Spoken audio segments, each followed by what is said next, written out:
And we're just grateful that we have the opportunity to give back to you that have given us this opportunity to be here and have this nice meal and enjoy our freedom here in this country.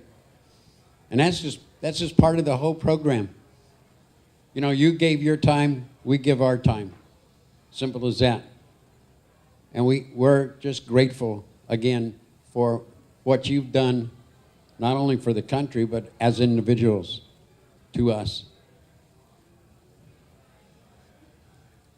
Program's not closed. If you want to come and talk, you're certainly welcome to do so. And I don't want to push anybody at all, because you're probably thinking of different things. I just, we get this down and record it, and we get this part of our history, because you're part of our history. What is that?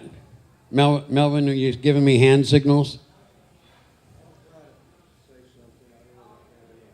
Okay, now, he said it, I'll try to say something.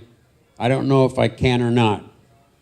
I think he already did the say something. Okay, who's next?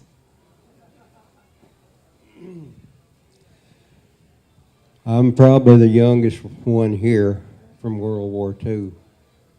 I didn't do the fightings that y'all did, but I've got a story I can tell you about our great nation that's a perspective that you've probably never heard.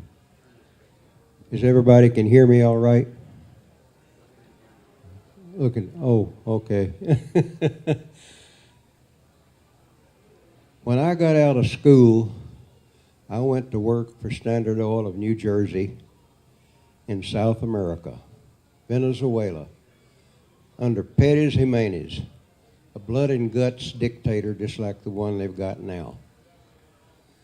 When I got down there, within just a few days, the Americans told me the facts of life if I was going to live and survive down there. They got me out behind the barn and had a chat with me.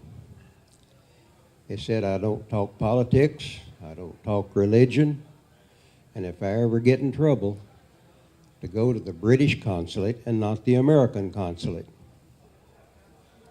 That's a good thing to say about your own country, isn't it? And they said then, if you fail there, they told me a trail going out of camp, how far to go in the vehicle, how many miles. Said you park it and leave it. You stumble around through the jungle on the right, and you find what may be looks like it might be a path. Says you take it, it is a path. That you follow that, and down there you'll find a river with an old boat and a motor, and a man, if you grease his palms a little bit with some money, he'll run you over to Trinidad, and then you go to the British consulate. And living under a dictator was interesting. In school, I had a course they called international politics, or no, world politics or something. I had to take it the third time before I passed it.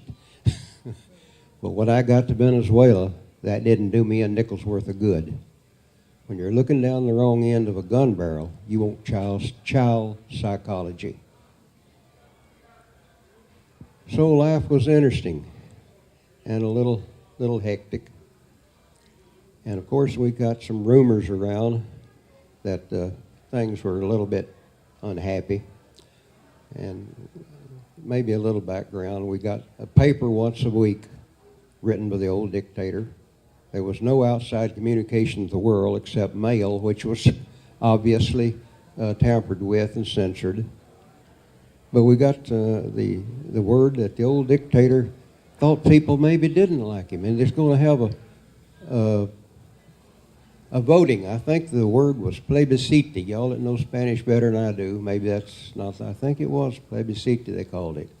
Have a vote and see if they like that old dictator or not. And of course the Americans were warned to stay away. We knew that.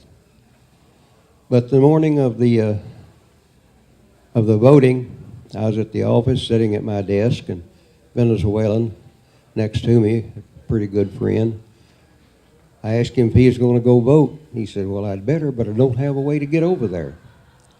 Well, of course, I was a heify, so I had a vehicle. I said, I'll drive you over there.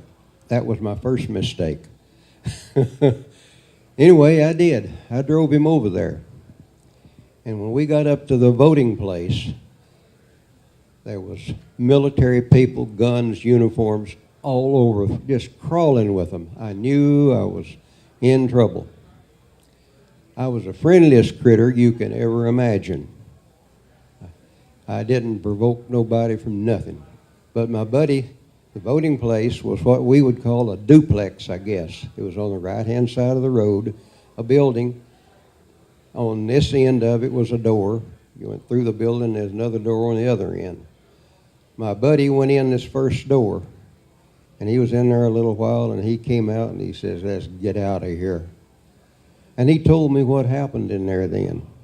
He said there was boys in there with guns and uniforms shoulder to shoulder. When he went in the door, they handed him 2 cards. No registration, nothing like we know it. They hand him a green card and a red card. Of course, you know what that means. The red one is no-no, and the green one is go. They knew that much. Well, the next stop was a table with an office round waste paper can in it. He says, which one do you think I put in there?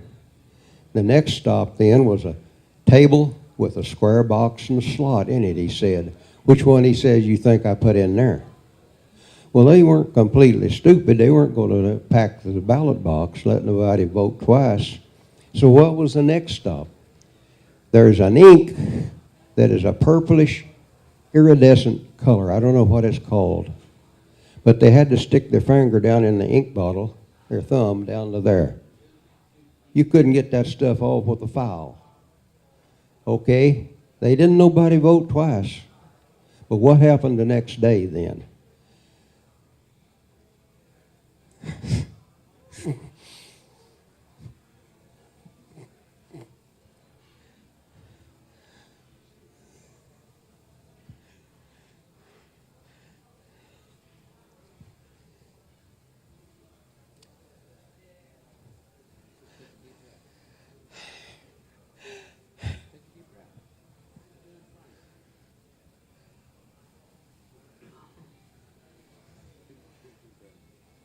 A lot of them were hauled off in cattle trucks, and we never saw them again.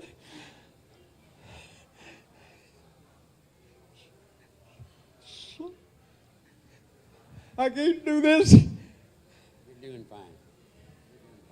You know, each one of us has different experiences in our lives. And like I said, we have the opportunity,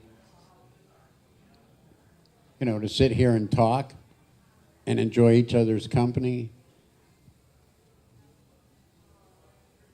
And Mr. Barlow obviously had a different experience at that time. You talk about a different country, who's running the country, you know, and hopefully we run our own country as individuals and we get together. And we just, you know, it's just really interesting when you hear different stories about what goes on. And we have this opportunity. How you doing now, man? Maybe I can tell the rest of the story. All right. Anyway, the lawlessness, I mean, after that, they had the revolution, of course. I don't know, several months after. And, of course, I was a real brave man. I stayed in camp with a 6-pack of beer and kept my low profile. Well, naturally, the old dictator was thrown out in the revolution. But after that, of course, then, there was a just reckless lawlessness across the country. And one incident I ran into, I started driving from our camp to the local little pueblo in a company car during the day on work time.